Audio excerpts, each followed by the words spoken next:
जिंदगी में कभी ऐसा फील हुआ है अचानक से आपको बहुत ज्यादा डर लगता हो, सांस लेने में मुश्किल होती हो और बिना किसी वजह के आपको बेचैनी महसूस होती हो?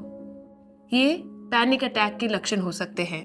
नमस्ते, मैं हूँ डॉक्टर नव्या सलूजा, कंसल्टेंट साइकेट्रिस्ट सुकून हेल्थ में। आज हम समझेंगे पैनिक डिसऑर्डर के बारे में, इसके सिम्टम्स क्या होते हैं, इसका डायग्नोसिस कैसे किया जाता है और सबसे जरूरी इसका ट्रीटमेंट कैसे होता है। पैनिक अटैक एक मानसिक बीमारी है जिसमें एंजाइटी अटैक्स बहुत सिवियर होते हैं। इसमें फिजिकल सिम्टम्स ज्यादा होते हैं और पेशेंट को ऐसा लगता है कि वो मरने वाले हैं, जैसे कि हार्ट अटैक आ रहा हो। ये अटैक्स अनप्रिडिक्टेबल होते हैं और कोई पर्टिकुलर सिचुएशन या सर्कमस्टांसेस पर डिपेंड नहीं करते हैं। पैनिक डिसऑर्डर के साथ जीना काफी मुश्किल होता है। अब समझते हैं इसके कॉमन लक्षण क्या होते हैं। सांस लेने में दिक्कत होना, दिल बहुत तेजी से धड़कना, छाती में दर्द होना, बेहोशी जैसा लगना, पसीने आना, हाथ कांपना या अकड़ जाना और हाथ पैरों में सुनपन फील होना। लोग अक्सर पैनिक अटैक और पैनिक डिसऑर्डर को कंफ्यूज कर देते हैं। पैनिक अटैक एक सडन एपिसोड होता है जिसमें बहुत डर या बेचैनी महसूस होती है, जो कुछ ही मिनटों में पीक पर पहुंच जाती है। ये अटैक दोबारा भी हो सकता है या नहीं भी। पैनिक डिसऑर्डर दूसरी तरफ एक ऐसी कंडीशन है जिसमें बार बार बिना किसी वार्निंग के पैनिक अटैक्स होते हैं। हर कोई कभी ना कभी पैनिक अटैक महसूस कर सकता है, लेकिन पैनिक डिसऑर्डर एक बीमारी है जो ज्यादातर यंग लोगों में देखी जाती है। कुछ लोग सोचते हैं कि पैनिक डिसऑर्डर का मतलब डरपोक होना होता है, लेकिन ये एक बीमारी है जिसको सही इलाज की जरूरत होती है। पैनिक अटैक के दौरान दिमाग का अलार्म सिस्टम, जो कि एमिगडाला होता है, वो गलत सिग्नल पर एक्टिवेट हो जाता है, जिसकी वजह से दिल की धड़कनें तेज हो जाती है और सांस लेने में मुश्किल होता है। पैनिक अटैक्स कभी भी हो सकते हैं और इनके सीवियर सिम्टम्स रोजमर्रा की जिंदगी को प्रभावित कर सकते हैं। इसलिए जो लोग पैनिक डिसऑर्डर से गुजरते हैं वो अक्सर ऐसे हालातों से दूर रहते हैं जो अटैक ट्रिगर कर सकता है, जैसे कि भीड़ भाड़ वाली जगह, ऊंचाई या फिर बंद जगह। ये ट्रिगर हर इंसान के लिए अलग हो सकते हैं। इलाज के साथ पैनिक डिसऑर्डर से जूझते लोग भी अच्छी जिंदगी जी सकते हैं। पहला स्टेप है इससे एक मेंटल हेल्थ एक्सपर्ट से डायग्नोस करवाएं।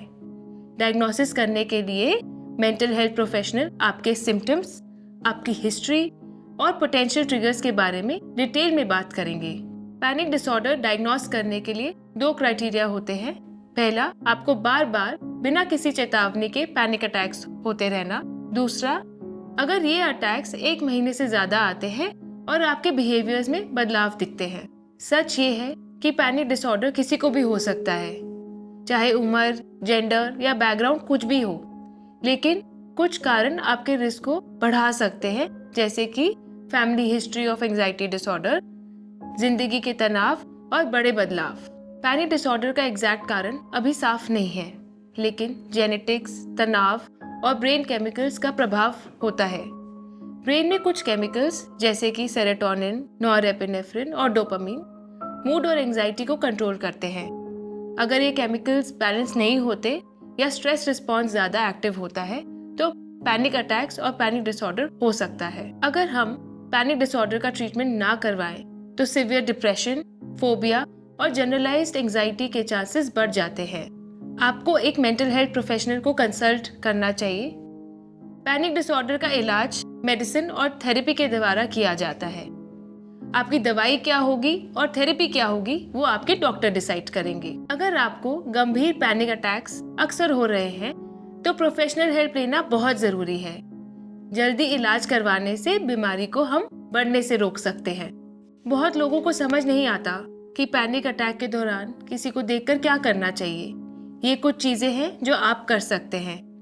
पहली बात यह है कि आपको काम और सपोर्टिव रहना चाहिए। उन्हें बताइए कि वो सुरक्षित है और ये पैनिक अटैक ठीक हो जाएगा। उन्हें लंबी और गहरी सांस लेने में मदद करें। उन्हें उनके आसपास की चीजों पर ध्यान लगाने में मदद करें। अगर मुमकिन हो तो किसी शांत जगह लेकर जाइए। उनसे जबरदस्ती बातें ना करें और उनकी भावनाओं को समझिए। पैनिक अटैक बहुत गंभीर होता है, लेकिन टेम्पररी है। अगर आप किसी ऐसे इंसान के केयरटेकर हैं जो पैनिक डिसऑर्डर से गुजर रहे हैं, तो सही इलाज उनके लिए बहुत महत्वपूर्ण है। उन्हें मदद लेने के लिए बढ़ावा दें। आखिर में मैं यही कहूंगी कि सही सपोर्ट, सही वातावरण और सही इलाज के साथ एक बेहतर जीवन मुमकिन है।